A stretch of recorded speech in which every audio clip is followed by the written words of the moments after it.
더불어민주당 원내대변인 강의정입니다. 20분의 브리핑 시작하겠습니다.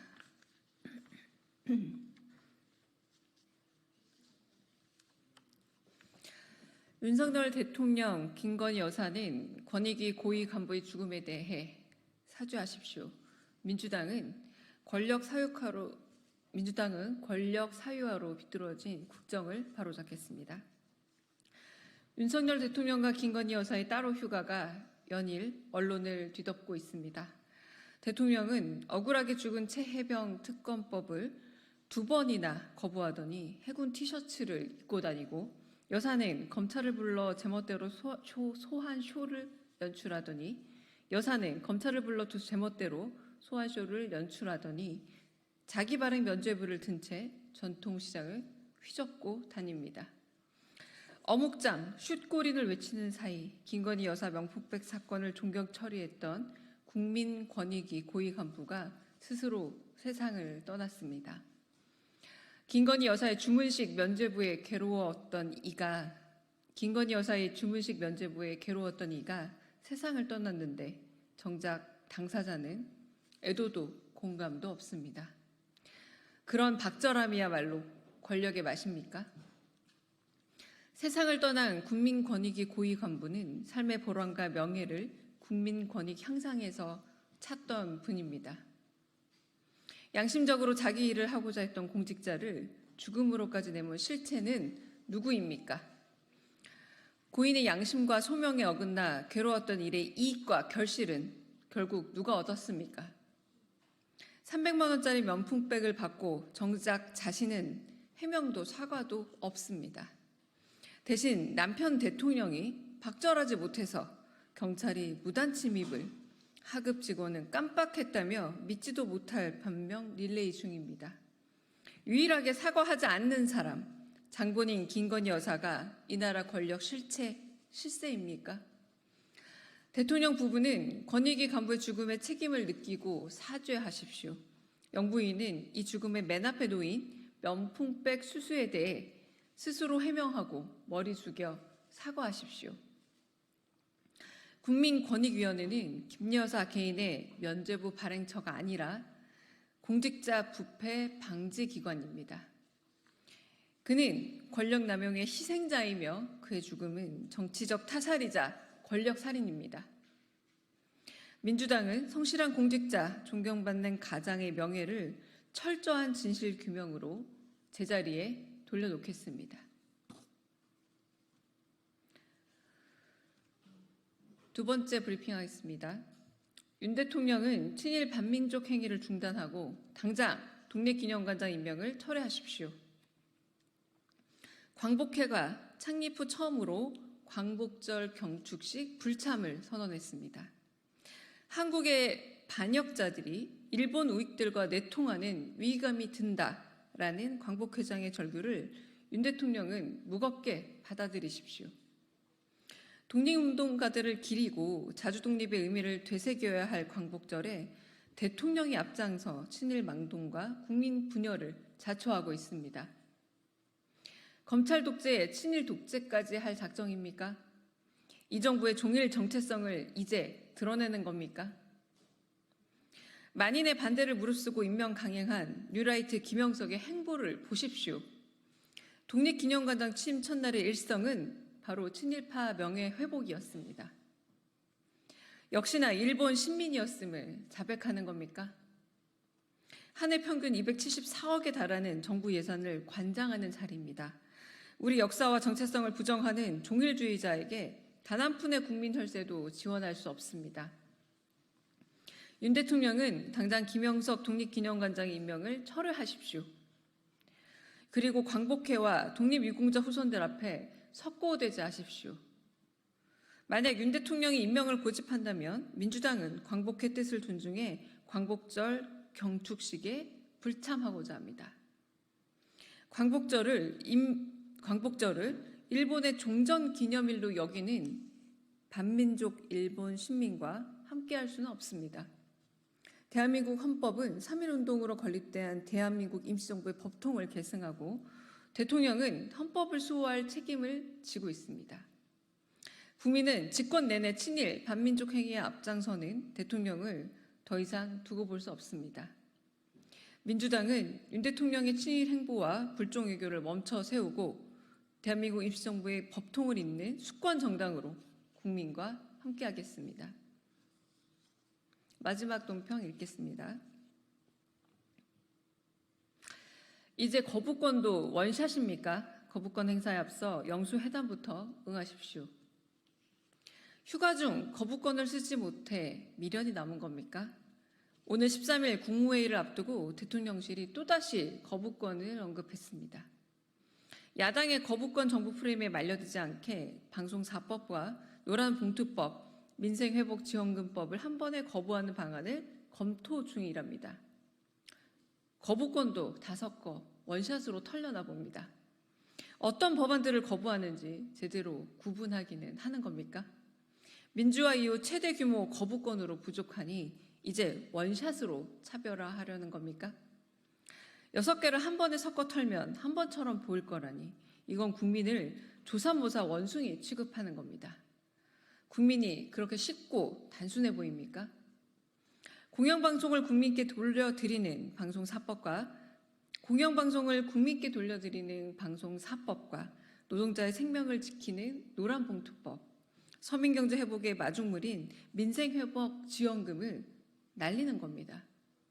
공영방송, 노동자, 내수경제를 한꺼번에 말아 거부하겠다는 겁니다.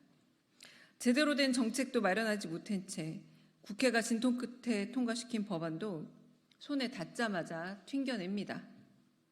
이 폭염 속에 민생지원금을 기다리는 국민적 염원은 보이지도 않습니까? 도리도리 거부하면 다입니까?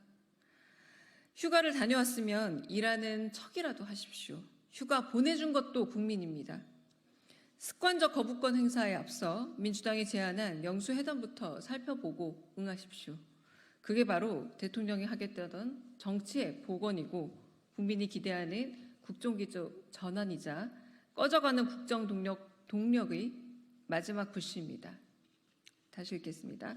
습관적 거부권 행사에 앞서 민주당이 제안한 영수회담부터 살펴보고 응하십시오. 그게 바로 대통령이 하겠다던 정치의 복원이고 국민이 기대하는 국정기조 전환이자 꺼져가는 국정운영 동력의 마지막 불씨입니다. 감사합니다.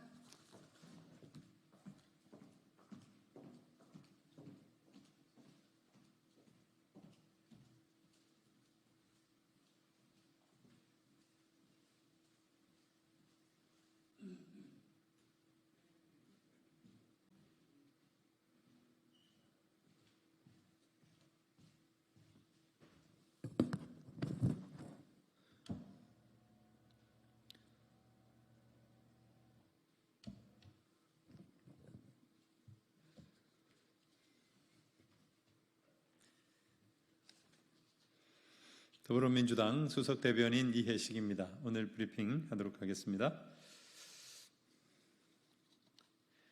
제79주년 광복절이 친일절을 넘어 국치일이 되지 않길 바랍니다.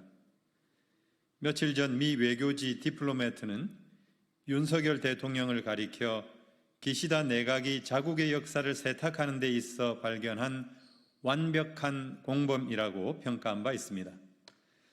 사도강산 강제성 배제에도 군말 없이 세계유산 등재에 동의해준 윤석열 정권에 친일을 넘어 종일 딱지를 붙여준 것입니다. 명불허전을 증명이라도 하려 했던 것일까요? 지난 8일에는 상해 임시정부의 법통을 부정하고 헌법 정신을 몰각해온 뉴라이트 김형석을 독립기념관장에 임명했습니다. 다른 자리도 아닌 독립기념관장에 독립투쟁의 역사를 부정하고 민족 정신을 모욕하는 인사를 앉히다니 윤 대통령은 정말 제정신입니까? 뉴라이트 김형석 관장 임명은 건국절 논란을 다시 촉발시키려는 음모입니다. 당장은 본색을 숨기고 감언이설로 퇴진 압박을 모면하려 하지만 때가 되면 광복절을 폐하고 건국절을 세워야 한다는 역사 전복을 기도할 것입니다. 광복회는 일본 극우와 내통하고 있는 뉴라이트의 본질을 일찍부터 간파하고 있었습니다. 때문에 김현석 관장 임명을 철회하지 않으면 광복절 기념식에 불참하겠다는 것입니다. 뉴라이트가 이단 종파처럼 우리 사회 일각에 뿌리를 내리고 있는 현실은 어쩔 수 없다지만 얼빠진 정권을 숙주로 독버섯처럼 창궐하는 권력 집단이 되는 것을 두고 볼 수는 없습니다.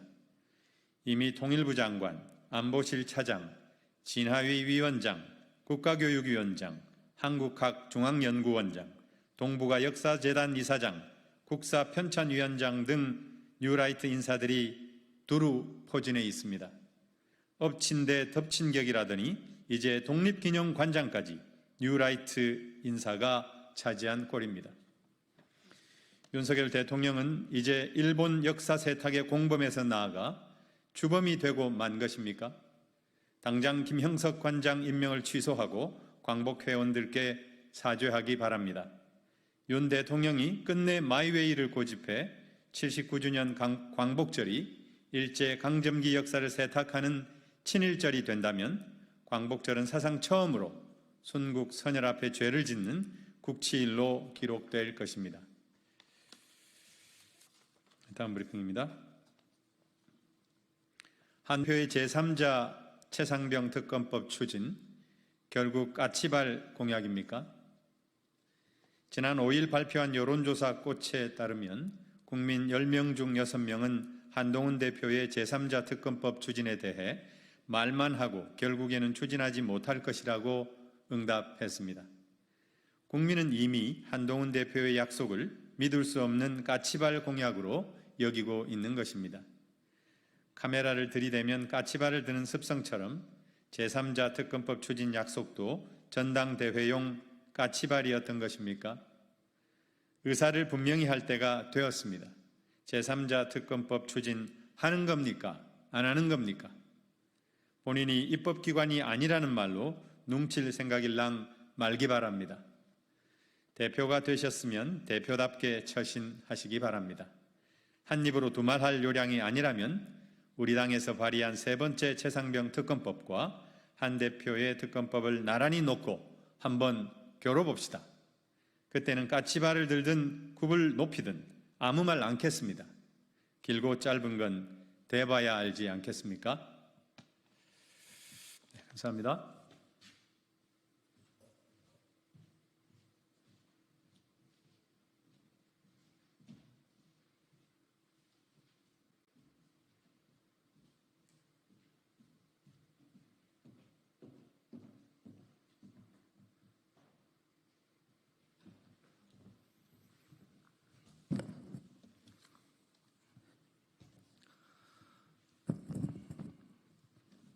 국민의힘 박준태 원내대변인입니다. 브리핑 시작하겠습니다. 민주당은 안타까움 죽음 앞에 참회와 성찰의 모습으로 고인에 대한 예를 갖추기 바랍니다. 민주당이 연일 대변인 논평을 통해 한 공직자의 안타까운 죽음을 정쟁으로 몰아가고 있습니다. 공당의 정식 논평으로 매우 부적절합니다. 당장 멈추십시오. 전현희 의원은 윤석열 정권이 살인자입니다. 라는 선동적 망언을 쏟아냈습니다. 전 의원은 국민권익위원회를 대상으로 한 특검 법안을 대표 발의해 권익위를 전방위적으로 압박했던 당사자라 더욱 부적절한 언사입니다. 죽음을 이용해 정쟁을 부추기고 분노와 증오심을 유발시키는 것은 고인을 모독하는 행위입니다. 죽음 앞에서 모두가 경건하고 겸손해야 합니다. 특히 민주당은 사람의 도리를 먼저 생각해야 합니다. 이재명 전 대표는 주변에서 일어난 수많은 의문의 죽음 앞에서 무책임한 행동으로 일관했습니다. 내가 모르는 사람이다. 나와 관계가 없다는 말로 사자를 모독했고 유족 가슴에 못을 박았습니다. 유족의 아픔을 단 한 번만이라도 헤아렸다면 그들의 죽음 앞에 이런 무책임한 발언, 비인간적인 발언을 입에 올리지 못했을 것입니다. 최소한 사람의 도리를 생각하는 정치, 상식이 통하는 정치, 공동체 가치를 실천하는 정치를 해야 합니다. 거대 야당을 만들어준 국민의 바람도 바로 여기에 있습니다. 수단 방법 가리지 않은 그 무모한 권모술수가 빚은 수많은 비극 앞에 참회하는 모습을 보여야 합니다. 이 전 대표는 어떤 죽음 앞에서도 자유롭지 못합니다. 참회하고 성찰하는 모습으로 국민 앞에 서야 합니다. 그것이 그나마 양심을 회복하는 길이고 사람의 도리를 다하는 유일한 방법입니다. 민주당의 의정활동은 너무 거칠고 험악합니다. 막말과 일방통행은 기본이고 오로지 탄핵과 특검만을 부르짖는 극단 정치가 난무합니다. 그 거친 발언에 국민 가슴에 상처가 생기고 욕바지로 전락한 관료들이 정신적 압박감과 스트레스를 호소합니다. 민주당은 고성과 욕설로 얼룩진 이런 국회를 만든 책임을 반드시 지게 될 것입니다. 이상입니다.